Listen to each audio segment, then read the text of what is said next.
President Biden and Vice President Harris have announced they will be swinging through Sin City, but they added a curious detail. The two will be campaigning in the coming weeks separately. No joint appearances at all. Could this be a chance for Kamala to get used to spreading her wings solo? To get used to what it would take to run for president? To get more on this and all things Nevada and those shifting demographics, we have Megan Barth, editor of the Nevada Globe. Megan, thank you for joining us. Thanks for having me, Chanel. I find it strange that Kamala Harris is campaigning apart from President Biden in Vegas. Do you think this gives her a chance to kind of shine on her own stump, if you will?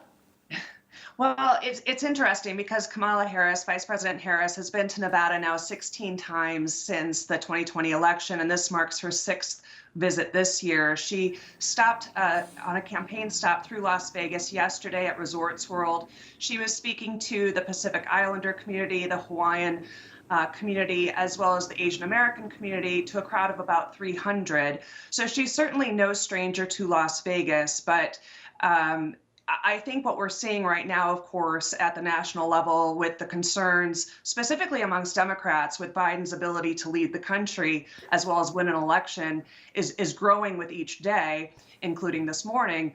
And so I think Biden, whatever he does, Kamala is preparing herself to perhaps step in that role and run against President Trump as the Democratic nominee. Megan, earlier in this show, I've been talking to Washington insiders, and these are, lawmakers on the Hill, sharing their thoughts about what they're hearing from their Democrat colleagues about the ticket, about what's going to happen to Joe and to Kamala and to the elections when it comes to who's going to sit in that White House.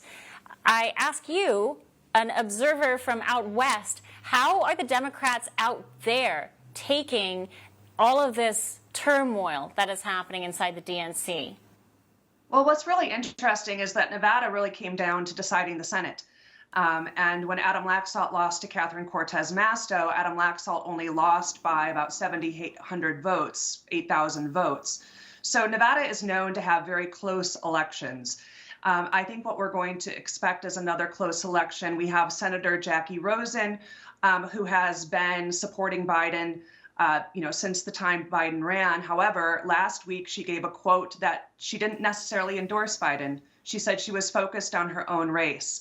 When you look at the congressional side of the coin in Nevada, you have Dina Titus, who's up for re-election, Stephen Horsford, who's up for re-election and who chairs the Black Caucus, and Congresswoman Susie Lee, who is up for re-election. All three of them have thrown their support behind Biden. Stephen Horsford, honestly, was the first one to do so publicly on Twitter. He came out and gave a statement right after the 4th of July.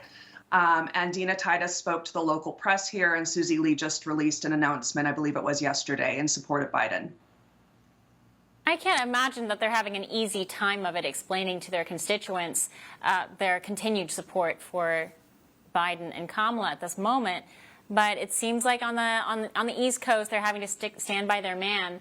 As far as the demographics go, I listed some polling trends that we're noticing out west, especially in your state. The Latino vote is starting to trend toward Trump nationally, and in Nevada, you have this large population and growing of Latino voters.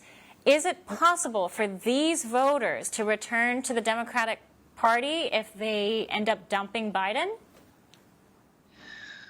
Well, that's a really hard call. And the reason being is because inflation in the Silver State in Nevada here is over 20%.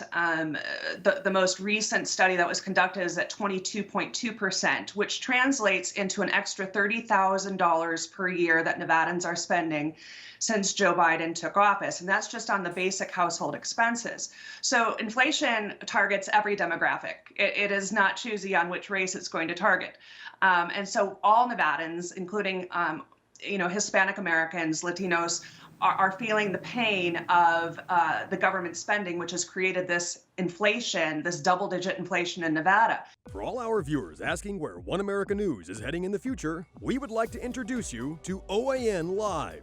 OAN Live is the best way to stay up to date on all of the hard-hitting, straight-shooting, national and international headlines. And the best part is, OAN Live is only $4.99 per month. All the credible, honest, unbiased reporting One America News offers at a fraction of the cost of cable. Just go to OANN.com to easily sign up for OAN Live and stay informed.